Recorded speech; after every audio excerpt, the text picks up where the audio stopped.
Friend, welcome to Kavya Nayana cooking channel. ನಾನು ಸುಷ್ಮಾ. ಬನ್ನಿ ಇವತ್ತು ಇನ್ಸ್ಟೆಂಟ್ ಆಗಿ ಕಾಯಿ ಹೋಳಿಗೆನ ಯಾವ ತರ ಮಾಡೋದು ಅಂತ ತೋರಿಸ್ಕೊಡ್ತಾ ಇದ್ದೀನಿ.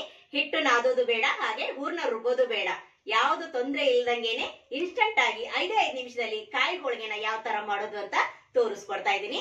ಸರಳವಾಗಿ ಯಾವ ತರ ಮಾಡ್ತೀನಿ ಅಂತ ನೋಡೋಣ. ಒಲೆ ಮೇಲೆ ಒಂದು ಪಾತ್ರೆನ ಇಟ್ಕೊಂಡಿದ್ದೀನಿ. ಅರ್ಧ ಕಪ್ ಆಗುವಷ್ಟು ಬೆಲ್ಲನ ಹಾಕೋತಾ ಇದ್ದೀನಿ. ಹಾಗೆ ಬೆಲ್ಲ ಕರಗಿಸ್ಕೊಳ್ಳೋದಕ್ಕೆ ಒಂದು 1/4 ಕಪ್ ಆಗುವಷ್ಟು ನೀರನ್ನ ಹಾಕೊಳ್ಳೋಣ. ಚೆನ್ನಾಗಿ ಇಲ್ಲಿ ಬೆಲ್ಲನ ಕರಗಿಸ್ಕೋಬೇಕು. ಪಾಕ ಏನು ಮಾಡೋದು ಬೇಡ, ಜಸ್ಟ್ ಕರಗಿದ್ರೆ ಸಾಕು. ನೋಡಿ, ಬೆಲ್ಲ ಚೆನ್ನಾಗಿ ಕರಗಿದೆ. ಇವಾಗ ಸೋಸ್ಕೊಳ್ಳೋಣ. ಕಸರೆಲ್ಲ ಇರುತ್ತಲ್ವಾ, ಅದಕ್ಕೋಸ್ಕರ ಸೋಸ್ಕೋಬೇಕಾಗುತ್ತೆ. ನೀವು 3/4 ಕಪ್ ಕೂಡ ಹಾಕೋಬಹುದು. ನೀವು ಸ್ವೀಟ್ ಎಷ್ಟು ತಿಂತೀರ ನೋಡ್ಕೊಂಡು ನೀವು ಸ್ವೀಟನ್ನ ಇಲ್ಲಿ ಹೆಚ್ಚು ಕಡಿಮೆ ಮಾಡ್ಕೊಳ್ಳಿ. ಇವಾಗ ನಾನು ಇದನ್ನ ಸೋಸ್ಕೊಂಡು ಬರ್ತೀನಿ.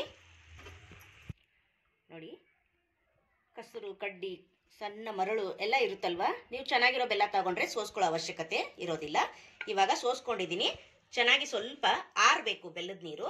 ಆರಿದ ಮೇಲೆನೆ ನಾವು ಬೇರೆ ಮಿಶ್ರಣನ ಮಾಡೋಣ. ನೋಡಿ, ಒಂದು 5 ನಿಮಿಷ ಬಿಟ್ಟಿದ್ದೆ. ಬೆಲ್ಲದ ನೀರು ಫುಲ್ಲು ತಣ್ಣಗಾಗಿದೆ. ನಾನಿಲ್ಲಿ ಅರ್ಧ ಕಪ್ ಆಗುವಷ್ಟು ಗೋಧಿ ಹಿಟ್ಟನ್ನ ಹಾಕೋತಾ ಇದ್ದೀನಿ. ಹಾಗೆ ಇಲ್ಲಿ ಒಂದು 1/4 ಕಪ್ ಆಗುವಷ್ಟು ಚಿರೋಟಿ ರವನ ಸೇರಿಸ್ಕೊತಾ ಇದ್ದೀನಿ.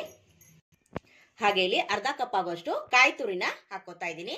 ನಾನು ತುರಿದು ಬಿಟ್ಟು ಮಿಕ್ಸಿಲಿ ಸ್ವಲ್ಪ ಈ ತರ ಪೌಡರ್ ತರ ಮಾಡ್ಕೊಂಡಿದ್ದೀನಿ. ಸಣ್ಣದಾಗಿ ತುರಿದಿರ್ಬೇಕು. ಇದನ್ನು ಕೂಡ ಹಾಕೊಳ್ಳೋಣ. ಯಾವುದೇ ಸ್ವೀಟ್ ಮಾಡಿದ್ರು ಕೂಡ ಒಂದು ಚಿಟಿಕೆ ಉಪ್ಪನ್ನಾದ್ರೂ ಸೇರಿಸ್ಕೋಬೇಕು, ಅಂದ್ರೆ ಸ್ವೀಟು ತುಂಬಾ ರುಚಿ ಆಗುತ್ತೆ. ಇಲ್ಲಿ ಏಲಕ್ಕಿ ಪೌಡರ್ನ ಹಾಕೋತಾ ಇದ್ದೀನಿ. ಇವಾಗ ಚೆನ್ನಾಗಿ ಮಿಕ್ಸ್ ಮಾಡ್ಕೊಳ್ಳೋಣ. ತುಂಬಾ ಅಂದ್ರೆ ತುಂಬಾ ಸುಲಭವಾಗಿ ಮಾಡ್ಕೋಬಹುದು ಫ್ರೆಂಡ್ಸ್. ಮನೆಗೆ ಯಾರಾದ್ರೂ ನೆಂಟರು ಬಂದಾಗ ಸಡನ್ ಆಗಿ ಹೋಳಿಗೆ ಏನಾದ್ರು ಮಾಡ್ಬೇಕಂದಾಗ ಈ ತರ ಡಿಫ್ರೆಂಟ್ ಆಗಿ ಸಿಂಪಲ್ ಆಗಿರೋ ಹೋಳಿಗೆನ ಮಾಡಿಕೊಡಿ. ತುಂಬಾ ಇಷ್ಟಪಟ್ಟು ತಿಂತಾರೆ ಫ್ರೆಂಡ್ಸ್. ತುಂಬಾ ಈಜಿ ಅಂದ್ರೆ ತುಂಬಾ ಈಜಿ. ಒಂದು 5 ನಿಮಿಷದಲ್ಲಿ ನಾವು ಈ ಹೋಳಿಗೆನ ಮಾಡ್ಕೋಬಹುದು.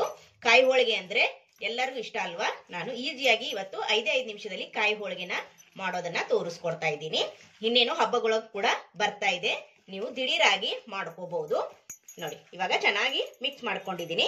ಇವಾಗ ನಾವು ಇದನ್ನ ದೋಸೆ ಹದಕ್ಕೆ ಚೆನ್ನಾಗಿ ಕಲಿಸ್ಕೋಬೇಕು. ಅದಕ್ಕಾಗಿ ಇಲ್ಲಿ ಇನ್ನೊಂದು ಸ್ವಲ್ಪ ನೀರನ್ನ ಹಾಕೊಂತೀನಿ.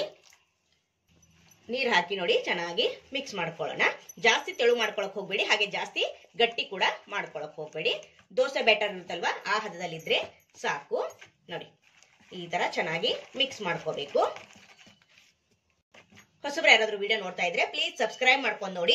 ವಿಡಿಯೋನ ಎಲ್ಲೂ ಕೂಡ ಸ್ಕಿಪ್ ಮಾಡಬೇಡಿ, ಪೂರ್ತಿಯಾಗಿ ವಿಡಿಯೋ ನೋಡಿ ಸಪೋರ್ಟ್ ಮಾಡಿ. ನಮ್ಮ ವಿಡಿಯೋಗಳು ನಿಮ್ಗೆ ಏನಾದ್ರೂ ಯೂಸ್ಫುಲ್ ಆದ್ರೆ ನಿಮ್ಮ ಫ್ಯಾಮಿಲಿ ಫ್ರೆಂಡ್ಸ್ಗೆಲ್ಲ ಶೇರ್ ಮಾಡಿ. ಆದಷ್ಟು ನಾನು ಸಿಂಪಲ್ ಆಗಿ ರೆಸಿಪೀಸ್ನ ತೋರಿಸ್ಕೊಡ್ತಾ ಇರ್ತೀನಿ. ನೋಡಿ, ಇವಾಗ ಚೆನ್ನಾಗಿ ಕಲಿಸ್ಕೊಂಡಿದ್ದೀನಿ. ನೋಡಿ ಫ್ರೆಂಡ್, ದೋಸೆ ಹದಕ್ಕೆ ಕಲಿಸ್ಕೊಂಡಿದ್ದೀನಿ. ನೋಡ್ತಾ ಇದ್ದೀರಾ, ನೀವು ನೋಡ್ಕೊಂಡು ನೀರನ್ನ ಹಾಕಿ ಕಲಿಸ್ಕೋಬೇಕಾಗುತ್ತೆ. ಇವಾಗ ದೋಸೆ ಹಂಚು ಬಿಸಿ ಇಟ್ಕೊಂಡಿದ್ದೀನಿ. ಬನ್ನಿ ಇವಾಗ ಕಾಯಿ ಹೋಳಿಗೆನ ಮಾಡ್ಕೊಳ್ಳೋಣ. ತವ ನೋಡಿ ಬಿಸಿಯಾಗಿದೆ. ಸ್ವಲ್ಪ ತುಪ್ಪನ ಹಾಕೊಳ್ಳೋಣ. ನೀವು ಬೇಕಂದ್ರೆ ಎಣ್ಣೆ ಕೂಡ ಹಾಕೋಬಹುದು. ಈಗ ನೋಡಿ, ಬ್ಯಾಟರ್ನ ಹಾಕೊಳ್ಳೋಣ. ಅಗಲ ಏನು ಮಾಡಬಾರ್ದು ಜಾಸ್ತಿ, ಸ್ವಲ್ಪನೇ ಈ ತರ ಸ್ಪ್ರೆಡ್ ಮಾಡ್ಬೇಕಷ್ಟೇ. ನೋಡಿ, ಒಲೆನ ಲೋ ಫ್ಲೇಮ್ ಮಾಡ್ಕೊಂಡು ಚೆನ್ನಾಗಿ ಇದನ್ನ ಬೇಯಿಸ್ಕೋಬೇಕು. ಒಂದು ಮುಚ್ಚಳ ಮುಚ್ಚಿ ನಾವಿಲ್ಲಿ ಲೋ ಫ್ಲೇಮ್ ಅಲ್ಲೇನೆ ಮುಚ್ಚಿ ಬೇಯಿಸ್ಕೋಬೇಕು. ನೋಡಿ, ಇವಾಗ ಓಪನ್ ಮಾಡ್ತಾ ಇದ್ದೀನಿ. ನೋಡಿ, ಚೆನ್ನಾಗಿ ಮೇಲ್ಗಡೆ ಎಲ್ಲ ಡ್ರೈ ಆಗಿದೆ ಅಲ್ವಾ. ಇವಾಗ ತಿರುವಿ ಹಾಕೋಬೇಕು. ನೋಡಿ, ಸೂಪರ್. ಸ್ವಲ್ಪ ಕೂಡ ತವ ಗಂಟತಾ ಇಲ್ಲ ಫ್ರೆಂಡ್ಸ್. ನೋಡ್ತಾ ಇದ್ದೀರಾ, ತುಂಬಾ ಸರಳವಾಗಿ ನೀವು ಕಾಯಿ ಹೋಳಿಗೆನ ಮಾಡ್ಕೋಬಹುದು. Wow, super. ಮೇಲೆ ಮತ್ತೆ ಬೇಕಂದ್ರೆ ತುಪ್ಪ ಹಚ್ಕೊಳ್ಳಿ. ಆಲ್ರೆಡಿ ನಾವು ತುಪ್ಪ ಜಾಸ್ತಿ ಹಾಕಿದ್ದೀನಿ, ಮತ್ತೆ ಮೇಲೆ ಹಾಕಕ್ ಹೋಗಲ್ಲ. ಇದೇ ತರ ಎರಡೂ ಕಡೆ ನಾವು ಚೆನ್ನಾಗಿ ಬೇಯಿಸ್ಕೋಬೇಕು. ನೋಡಿದ್ರ ಫ್ರೆಂಡ್ಸ್, ಎಷ್ಟು ಸರಳವಾಗಿ ನಾನು ಕಾಯಿ ಹೋಳಿಗೆನ ಮಾಡೋದು ಅಂತ ತೋರಿಸ್ಕೊಟ್ಟಿದ್ದೀನಿ. ಯಾವಾಗ್ಲೂ ನೀವು ಒಂದೇ ತರ ಕಾಯಿ ಹೋಳಿಗೆನ ಮಾಡಿರ್ತೀರಾ. ಇವತ್ತು ನಾನು 5 ನಿಮಿಷದಲ್ಲಿ ಡಿಫ್ರೆಂಟ್ ಆಗಿ ಕಾಯಿ ಹೋಳಿಗೆನ ಮಾಡಿ ತೋರಿಸಿದ್ದೀನಿ. ನಿಮ್ಗೆ ಇಷ್ಟ ಆಗಿದೆ ಅಂತ ಭಾವಿಸ್ತೀನಿ ಫ್ರೆಂಡ್ಸ್. ದಯವಿಟ್ಟು ವಿಡಿಯೋನ ಪೂರ್ತಿಯಾಗಿ ನೋಡಿ ಫ್ರೆಂಡ್ಸ್. ನೋಡಿ, ಎರಡೂ ಕಡೆ ಚೆನ್ನಾಗಿ ಬೇಯಿಸ್ಕೊಂಡಿದ್ದೀನಿ. ನೋಡ್ತಾ ಇದ್ದೀರಾ, ಎಲ್ಲ ಕಾಯಿ ಹೋಳಿಗೆನು ನೋಡಿ ಪ್ಲೇಟಲ್ಲಿ ಸರ್ವ್ ಮಾಡ್ಕೊಂಡಿದ್ದೀನಿ. ಒಂದೊಂದು ಹೋಳಿಗೆ ಕೂಡ ಅಷ್ಟೊಂದು ರುಚಿಯಾಗಿತ್ತು ಫ್ರೆಂಡ್ಸ್. ನಾನು ಕಡಿಮೆ ಕ್ವಾಂಟಿಟಿಲಿ ಮಾಡಿ ತೋರಿಸಿದ್ದೀನಿ. ನೀವು ಜಾಸ್ತಿ ಕೂಡ ಮಾಡ್ಕೋಬಹುದು.